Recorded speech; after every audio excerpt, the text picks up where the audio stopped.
2026 বিশ্বকাপে যেখানে ব্যবহৃত হচ্ছে স্মার্ট বল, যে বলটির নাম দেওয়া হয়েছে ট্রাইওয়ান্ডা।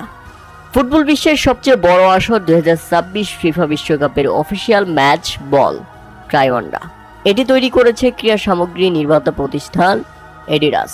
প্রযুক্তি নির্ভর এই স্মার্ট বলকে ফুটবল ইতিহাসের অন্যতম অত্যাধুনিক ম্যাচ বল হিসেবে বিবেচনা করা হচ্ছে। এটি তৈরি করা হয়েছে মাত্র 4টি থার্মালি ব্র্যান্ডের প্যানেল দিয়ে। প্যানেলের সংখ্যা খুব কম হওয়ায় বলের উপর শতভাগ নিয়ন্ত্রণ থাকবে। এর ফলে বলের গতিপথ নিখুঁত থাকবে। দূরপাল্লার শট বা সুইং করার সময় বলটি বাতাসে আকস্মিক পরিবর্তন বা দিক পরিবর্তন করতে পারবে না। ট্রাইওয়ান্ডার আসল বিস্ময় লুকিয়ে আছে তার পেটের ভেতর। বলের ঠিক কেন্দ্রে বসানো হয়েছে একটি ultra wide band motion sensor chip.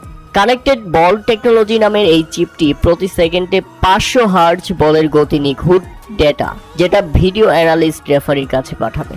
একটা ফুটবলার কত মিলি সেকেন্ডে বলটিতে লাথি দিয়েছে এবং বলের গতিবেগ কত ছিল তা মুহূর্তেই জায়ান্ট স্ক্রিনে ভেসে উঠবে, এবং ম্যাচে অফসাইড বা গোল লাইন নিয়ে যে বিতর্ক তৈরি হয় তার নিখুঁত সমাধান দিবে এই বলটি নিজেই। শুধু তাই নয়, এই বলটিতে হাত লাগলে সাথে সাথে সাইলেন্ট বেজে উঠবে এবং হ্যান্ডবল হিসেবে চিহ্নিত হবে।